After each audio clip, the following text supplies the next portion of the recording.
Fraser Centrepoint Trust, of course, one of the main reason is we all know that shopping is coming back.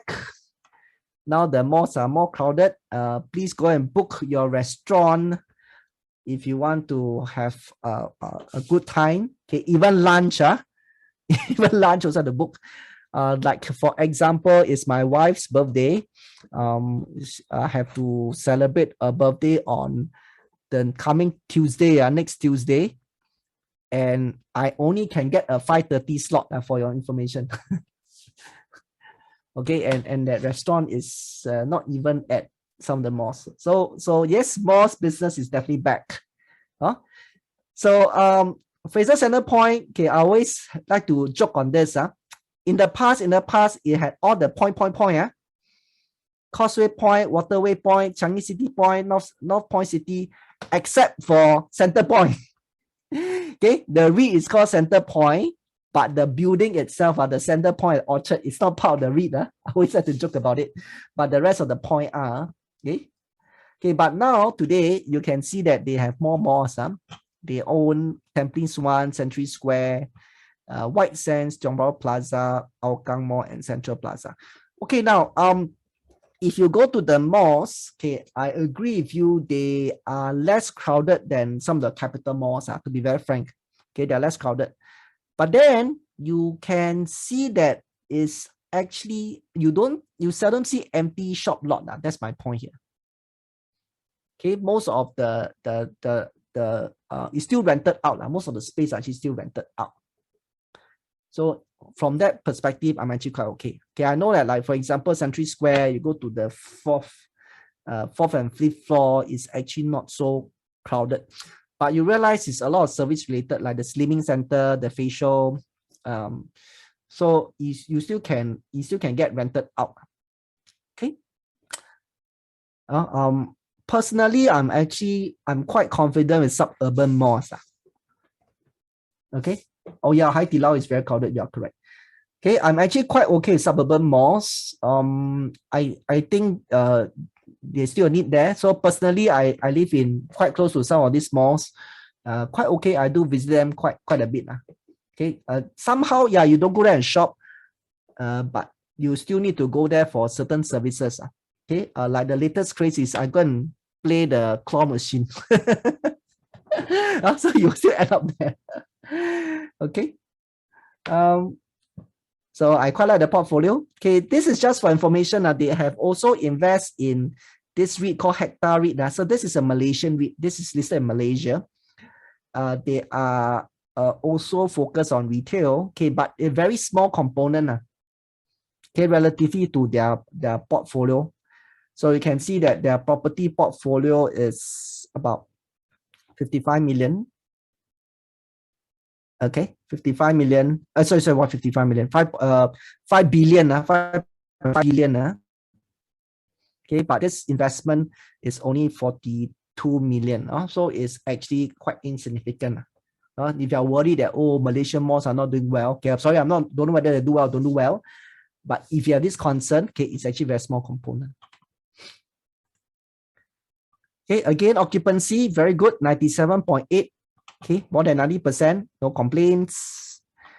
Fire summary, the distribution, except for COVID, and it seems to come back already. Can you see? Okay, it came back already. So it has recovered from COVID. The latest one, okay, latest results, also quite happy, is on the upward trend, going up. Okay, in terms of the outlook, again, of course, this is from the company slides. So hope you all remember where I got all these slides. Let me just do a quick demonstration. Go to Google Frasers Centrepoint Trust. Okay, the Frasers Centrepoint one is a little bit unique. Okay, so this is the website. Okay, investor relations, financial information, and financial result presentation. So I basically just got everything from there.